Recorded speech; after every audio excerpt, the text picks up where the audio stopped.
We did it!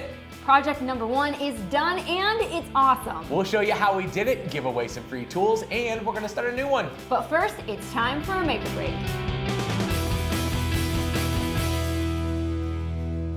Hey guys, welcome back to Make or Break. I'm Ram. And I'm Sarah, and we just wrapped up our very first project, a lumber rack based on the design posted by the Wood Whisperer way back in 2011. Now, we'll get to that in a bit, but first, let's take a break and share some cool projects we found this week.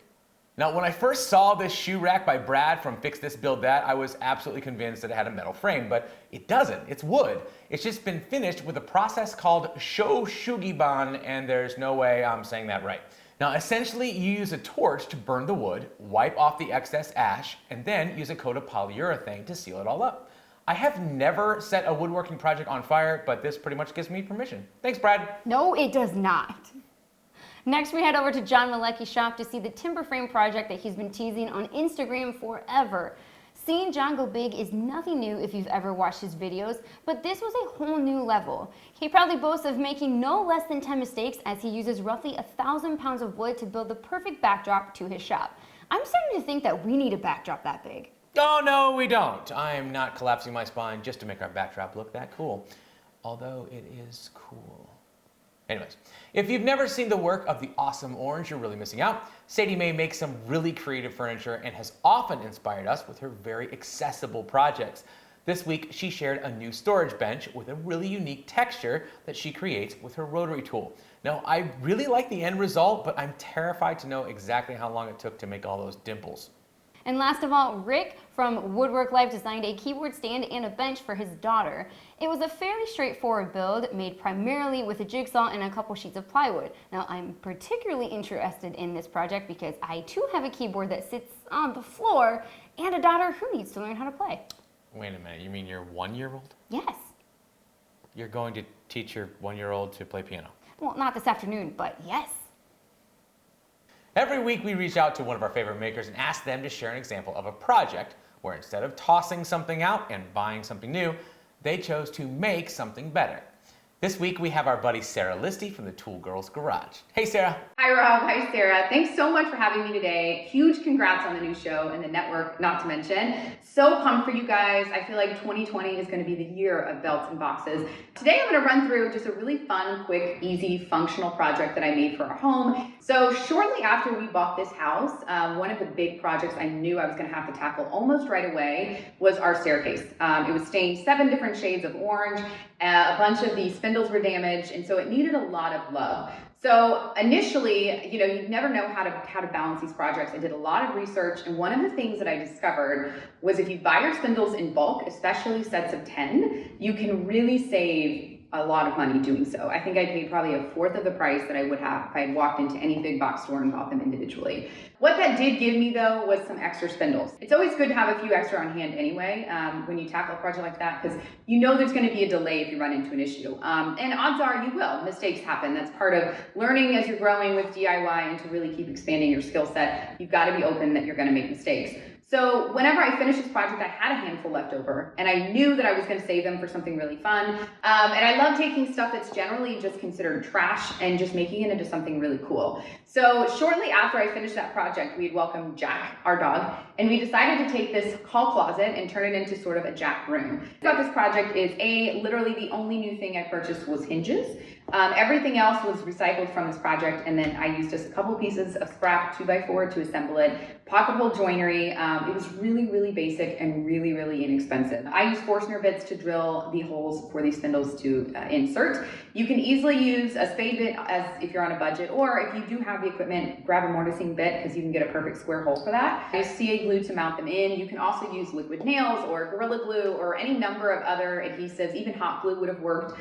Once they're all assembled, as long as it's square, you're pretty secure. So one thing I've really noticed with hinges is that they sort of come with like an inch screw, and that really doesn't give a whole lot of grab, especially when you're looking at a heavier door than say a standard hollow core door that was here before. So definitely consider that. I use 2-inch screws, and it's been great since I installed it.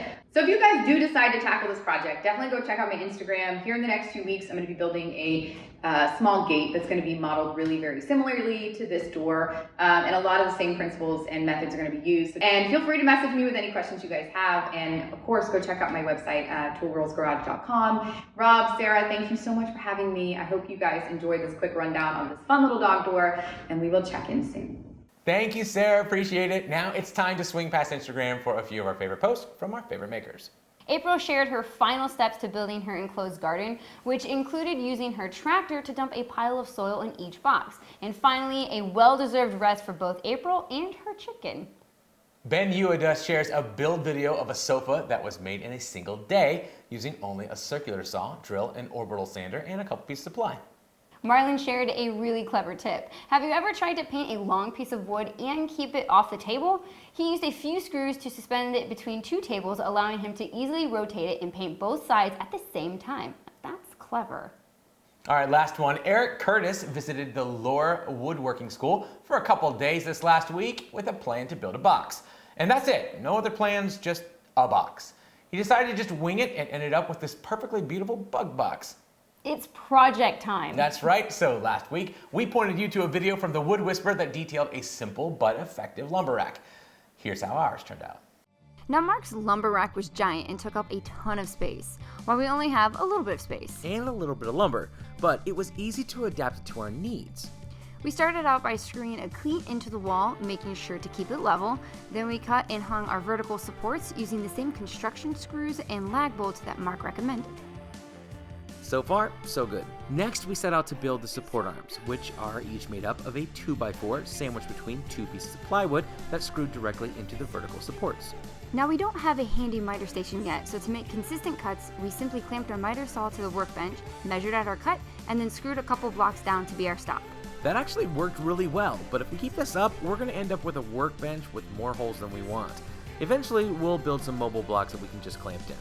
We then used a Boris straight edge and our Hart circular saw to cut 6-inch strips of plywood for the outer edges of the supports. Now, this was actually our first mistake.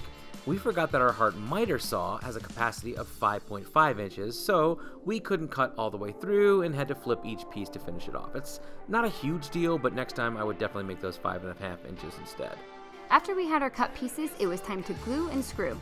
I know this is not going to be the most beautiful thing we ever build, but symmetry is calming to me, so Sarah took the time to mark all of the screw points on each piece so they'd look the same. Then I pre-drilled the holes so we didn't split any of the wood and finally got them up on the wall. Once this was done, we realized that Mark's plans were sized around his shop, which made our supports look really big. Yeah, they did, but at the same time, it made our rack crazy strong, so falling lumber is one less thing to worry about in our makerspace. All right, so every week we ask you guys to build the same project along with us, and of those who do, we randomly choose a winner to get a few free tools from Hart. This week we had a couple great entries from Toolproof, who ended up rebuilding his entire workspace and found the best way to store his random wood pieces was actually on a set of steel shelves. Hey, that works. Now Mark's video included not only a rack, but a rolling sheet goods cart, which Wally Knott built in a slightly smaller scale. It looks absolutely perfect. Well done, guys. All right, so our random winner is Wally Knott, who will receive a new Hart brushless drill and impact kit. And a 70-piece bit set, all courtesy of Hart Tools, who want us to remind you that whatever you do this week, do it with Hart. All right, so time for project number 2. So next week is Valentine's Day, so why don't we choose a project that we can make for our significant others? I can get behind that idea. Do you have something in mind? I do. How do you feel about continuing our rack theme? It's a theme? It is now. Okay. Craig from Build It Better on YouTube shared this super simple plan for a beautiful wine rack. All it takes is a single 2x4, a miter saw, a drill, a little hardware, and some finish. Hey, that actually is kind of cool. All right, I'm in. I know my wife would love a wine rack, and if your significant other doesn't like wine, you could always fill it with some nice olive oil bottles. That's a really good idea. All right, you guys know the drill. Oh, don't do that. Oh, come on. All right, if you guys make your own wine rack, post a photo of it on Instagram and use the hashtag #MakeOrBreak, and we will randomly choose someone from the entries to get a couple new tools from Hart. This week, we'll give away their new jigsaw, a set of blades, and a Bluetooth radio. Thanks again for joining us this week. A special thanks to Hart for sponsoring the show. Be sure to like and subscribe so you don't miss a single episode. All right, that's it. Break's over. Let's go make something.